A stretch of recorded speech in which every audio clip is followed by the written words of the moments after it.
Saya merencanakan mengundurkan diri itu sebenarnya sudah lama, ketika akan mulai debat pertama, agar bisa lebih leluasa membuka data sebenarnya. Sehingga lebih etis saya membaca data-data itu kalau saya tidak di pemerintahan. Tetapi pada waktu itu ada beberapa pertimbangan. Ya. Pertimbangannya perlu etika saya kepada Pak Jokowi. Saya dulu diangkat oleh beliau dengan sangat terhormat, dengan penuh kepercayaan kepada beliau sebagai presiden rakyat, dan saya harus mempersiapkan masa transisi baik-baik, ya, karena saya akan bersama calon presiden rakyat yang lain, namanya Pak Ganjar Pranowo.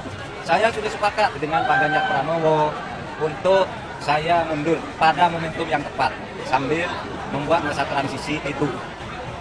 Kemudian pertimbangan ini menjadi sangat lebih penting lagi dalam situasi sekarang, karena selama 3 bulan saya sudah memberi contoh. Sebagai menteri yang menjadi calon, saya tidak sedikit pun menggunakan fasilitas negara ketika untuk kepentingan kampanye. Kemudian juga, ya, saya juga tidak minta protokoler yang lebih dari yang ditentukan oleh pemerintah, oleh KPU dan sebagainya. Sehingga saya juga tidak pernah minta penjemputan, didampingi pejabat atau apapun, kecuali yang melekat secara hukum kepada saya diberikan oleh pemerintah. Dan ternyata di dalam perkembangannya saya melihat banyak atau adalah gejala-gejala di mana pejabat tidak se-fair saya di dalam melaksanakan tugas, masih mencampur aduk antara keperluan politik dan keperluan dan tugas jabatan. Sehingga saya sudah merasa memang ya saya harus konsekuen untuk menyatakan bahwa saya akan menentukan sikap pada saatnya dengan baik-baik. Kapan itu nantilah tunggu momentumnya. Kita akan lihat, nanti dilihat saja perkembangannya.